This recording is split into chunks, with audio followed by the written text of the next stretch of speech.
Hello world, welcome to the 52nd Climate Change Emergency Awareness Rally, which is also the Worldwide Climate Change Strike Day. As you can see, this is the 52nd one of these things. We're here in Gettysburg, PA, or I'm here in Gettysburg, PA. As you can tell, I'll show you around the square here real quick, that I am the only one out here, and it's symbolic of the USA. And it's a shame what's happening, or lack of happening, in the USA. I'm afraid for everyone in that, when it really starts coming down to the USA, feeling the pinch of climate change and then the absolute hammer, that they're not going to know what happened or why. And the propagandists and the government will say it's caused by the liberals, or the liberals will say it's caused by the right-wing, hardcore, or far-right, whatever. And everyone has a certain amount of responsibility for this, and whether it's de facto denialism, meaning not coming out for rallies or having rallies of your own, or not talking to family, or not doing the basic research as to what's happening, or overt, which is what Trump does, which is put people in charge absolutely are hell-bent on killing us all. Denialism is denialism, doesn't matter what it is, and whether it's a bullet or a knife, it's still going to kill you. So I'm going to give a different kind of talk today. So far I had one UPS driver say yeah right to me, like he didn't believe in climate change, and I asked him to stay and I'll talk to him about it, but he slithered away, as people often do once they get confronted by people who they think are snowflakes and going to wither into the corner and melt away. So I'm glad to talk to anyone about it. I'll be happy to about what's happening, but the drawback is I'll give you the straight shot. I won't take it easy on you. I'll tell you what's up if you want to hear it. And I'll give you the numbers, and it's not propaganda, and it's pure science. So I'm going to give you a different type of talk today, which is about generations. Okay, basically I'm going to lump everyone into 4 generations. Please don't take offense if you're not part of this group that I kind of slather with a paintbrush. But all in all, this is what's happening in America and probably around the world. So I'm going to break everyone down into 4 generations, even though there are different ones, many more than that. So you have the baby boomer generation and the folks older than that. So I'm talking about people that are probably around in 50 and beyond, somewhere in there. They witnessed the Vietnam War and the protests. They witnessed the Korean War, many of them. They witnessed World War II. Actually knew people that were in World War I, like my grandfather was, and I had conversations with him, but not about the war. He'd never talked about it with me. So it sounded horrible. Anyways, no wars are fun. But we witnessed these wars, and it was a generation of wars. You expected when you were 18 years old you're going to go to war, and that's the way it was. And for a just cause, at least you thought it was a just cause. It was a time of social upheaval. You had the civil rights era. You had women's rights come to be. People recognize how women are being treated in the workplace in general. You had the Cuyahoga River in Cleveland actually catching on fire because it was so polluted. It was also the time of the Earth movement. You had Earth Day come to be in the 70s. And our generation was all part of that. There's also a book that changed everything, which is called Silent Spring. And that was a huge book. Involved DDT and how it was messing up the environment and making eggshells thinner. For example, the bald eagle almost went extinct in the United States because of DDT. That was a spray that everyone put, or a powder, that the farmers used in the fields to make the crops grow better, but it killed all life as well. So we're kind of doing that with Monsanto now. They're basically wiping out all life and insects. As you see, they're not solely responsible, but it's a good part of it. As when you drive down the road, you no longer see insects on the windshield as you're driving down the road. And we used to have to stop and clean our windshield every 100 miles because there are so many insect deaths on the windshield. So you're old enough to recognize that, fascism when you see it. It's not just a word, you experience it, you know what it is. It's a blending of corporations and military and the government. And that's what President Eisenhower warned when he left office. Kennedy was going to allude to that, and then he got shot. So that'll get you killed if you talk about it too much.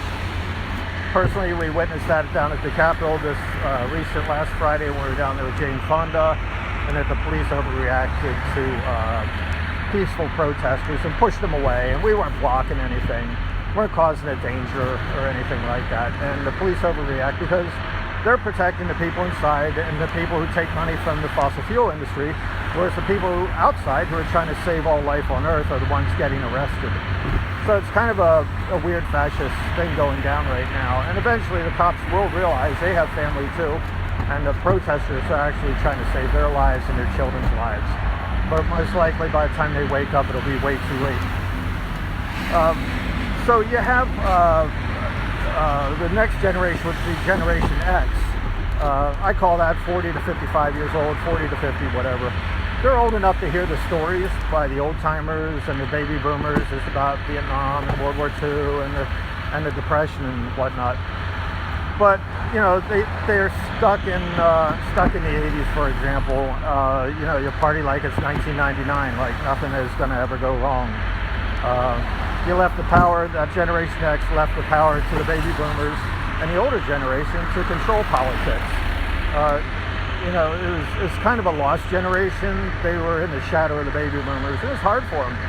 They didn't have any wars, basically, to speak of. Computers had come to be, so everyone's stuck at home with their desktop computer. You had cable TV, so there's more stuff to keep you at home. You're old enough to know better as to what, you know, is happening in the environment and everything else, but there's starting to be a lost connection between nature and the environment, whereas the baby boomers had that connection with the hippie movement and all. Next generation is Generation Y. Okay, you got 18 to 40-year-olds. I know this is not a proper definition of Generation Y, but I'm lumping them all together. You got basically people who have graduated high school or are high school seniors or college graduates or college students. They have a social, and they're older, up to age 40. They have a social responsibility to protect what is, you know, the environment and everything, but they're lost. They're lost in their cell phones, they're lost in their electronics, out of touch with nature totally. I mean, except for a few, most don't get out in nature. They stay at home and they're tired all the time, and they got no time for anything except to play games on their videos.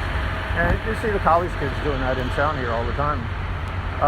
It's not fair what they've been handed as far as climate change goes, but they have the responsibility now to grow up and take everything by the horns, the bull by the horns, and get to it, and join the ranks of the hippies, if there are any hippies left, with the Earth movement, and get out and protest.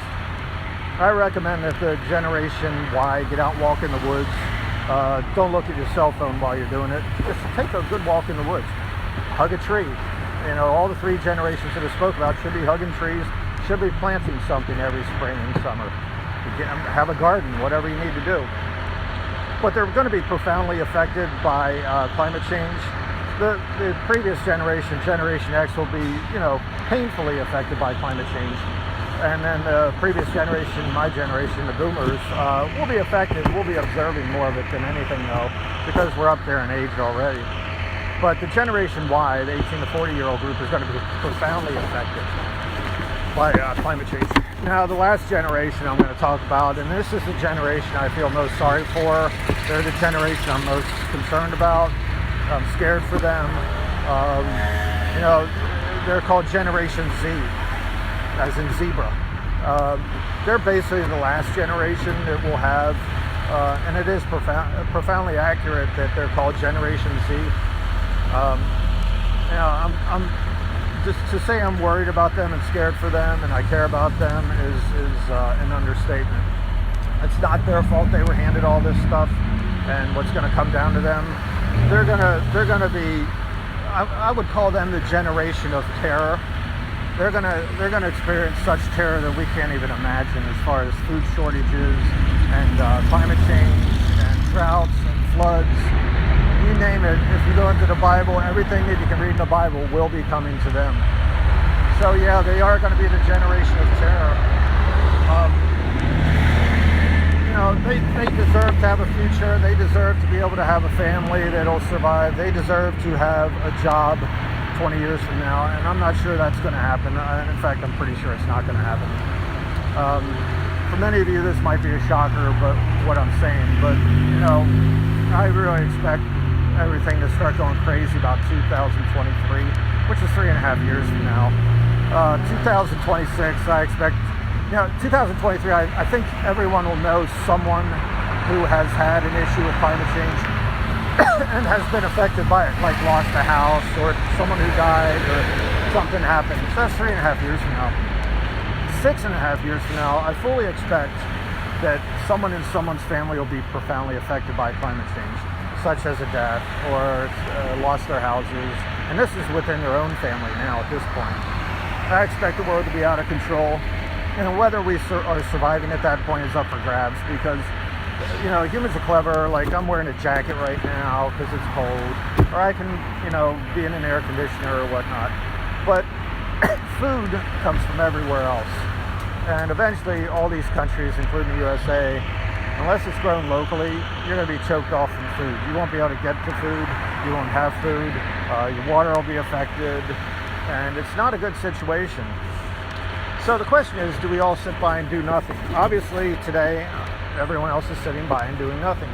No one is out here. No one will be out here this afternoon. This is the worldwide climate change strike day. And for America, it's just another day at work. It doesn't matter to them. They're self-absorbed, as one college kid said about his fellow college kids. They don't care, and they think life will go on as it is, and it's not going to. I'm sorry, the math doesn't equal it. The carbon dioxide in the atmosphere is 411, probably be about 418, 420 before May, and 280 is the survivability level. 350 is not survivable. It just causes feedback loops at a slower rate. So we all need to get out and do something. Whether it's protests, which if you put boots on the ground and tons of people in the streets all over the country, politicians will have to listen to that and change.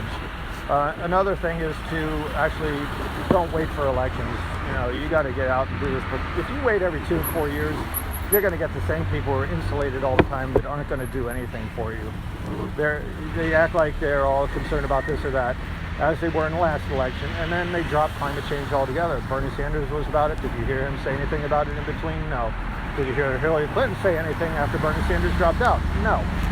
So then you got guys like Trump who are absolute denialists, and not only denialists, they are thwarting any effort to combat climate change. In fact, the United States is leading the way in asshole countries that have decided not to participate in the COP25. Look it up on the internet, COP25. It's a climate change meeting right now going on with the United Nations in Madrid, Spain. And right now, the United States knows nothing of it. There is not one organization that's reporting about it. This is the biggest meeting ever in the history of humanity, as will the next one be next year. And then if we don't solve the issue by next year as far as what to do, you might as well just start figuring out what funeral home you like the most. Because things are not going to go pretty. It's going to get ugly as all get out. So you got the COP25, you got guys like Trump, as I was saying, though, who are deliberately thwarting and going to push us down the road to extinction. And I don't know why they're doing this. They're doing everything deliberately to make money, and they don't care about you, they don't care about me. And, to think otherwise is insanity. People need to get out of their dogmatic responses, whether you're Republican or Democrat, and thinking that your party is on your side, because they're not.